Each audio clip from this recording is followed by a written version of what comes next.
The next skill we'll call a basic spinning skill or spinning drill. When I'm on top of my opponent after they've attacked, it's important to learn how to spin either to the left or to the right while you're in front of your opponent to be able to get around behind, or as is called in submission wrestling or jiu-jitsu, to get to your opponent's back or to get your opponent's back. We'll be doing more on what to do once you get around and also other ways of getting around in a DVD that'll be devoted towards head and arm type attacks. But for now, just getting the basic notion of the spin and what the mechanics are. Again, as we go over the fundamentals of movement, by practicing this, the actual attacks will become much easier for you.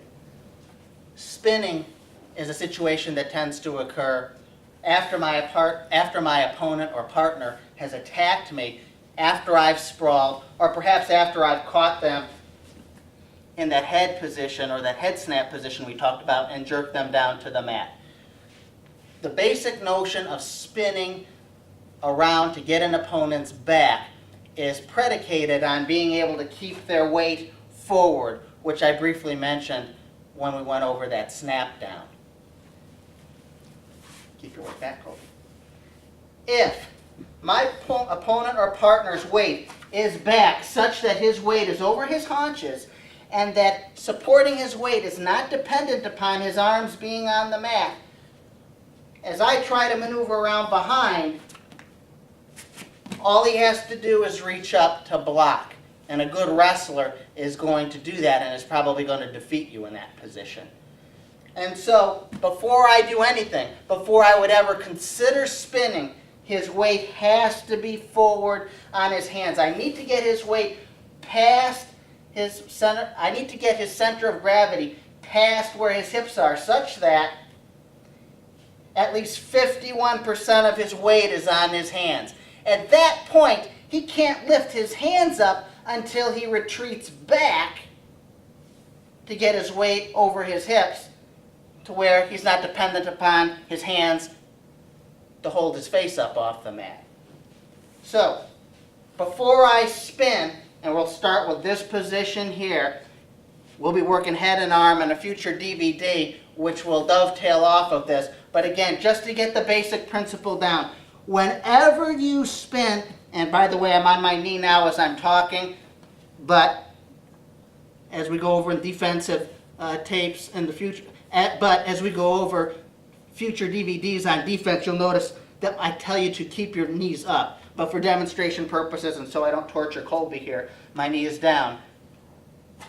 What I'm going to do is I'm going to tug his weight. I'm always going to tug his weight down and forward. I want to get his weight so that it's on his hands. At that point, I'm going to spin. Now, timing is crucial on this. I want to tug forward and spin right as his hands hit. So, if Colby was pulling me, and he pulls me forward, he's going to spin right now. It's not pull me forward, think about it, and spin, because I may be able to get back. He's going to give me a tug if he had me in that position, and he'd spin. Tug, spin. So as soon as the weight comes forward, that's when you spin, because my response is going to be, at least if I know what I'm doing, to try to get my weight back so I can get in more favorable position here. And it's at that point where I'm pushing back, that gives you the opportunity to spin before I can defend with my arms. For example, if Colby's weight is back, I wouldn't spin now because he'd catch me. But if I give him a tug and spin, right when he makes contact here on the mat, I have a moment to spin where I'm not too particularly vulnerable, because you can't reach your hand up if your weight is forward. I can't do that. I can't reach my hand up effectively to block my opponent's attack spinning around if my weight is forward. Whereas it's a very easy matter if my weight is back. So I'm in here wrestling with Colby. I'm tugging. He's really trying to endeavor to keep his weight back because he knows that he's in much better position.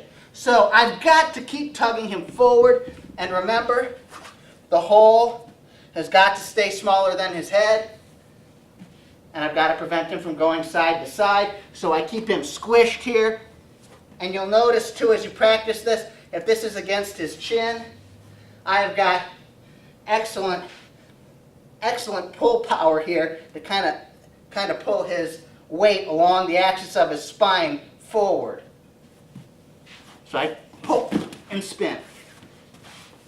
As soon as his weight touches forward, spin. Spin. It's not spin. Because if you wait, I might be able to get back. So as soon as my weight touches forward, spin.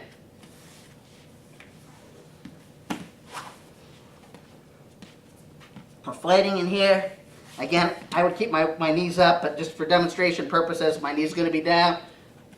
I tuck and I spin.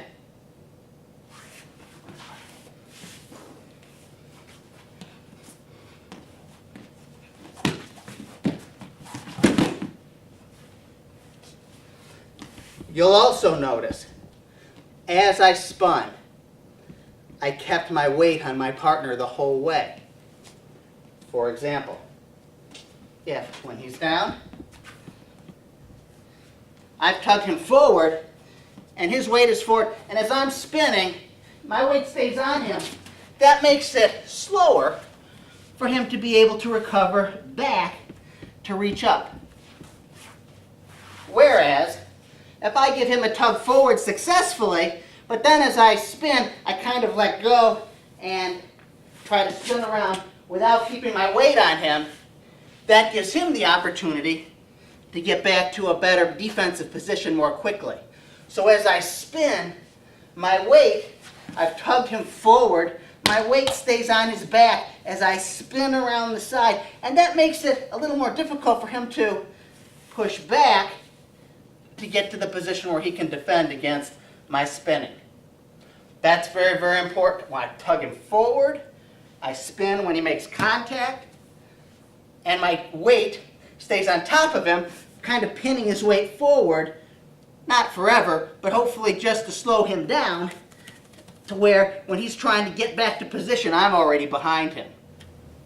There's a couple of drills you can do to practice this type of a skill and these type of movements. One is with a partner.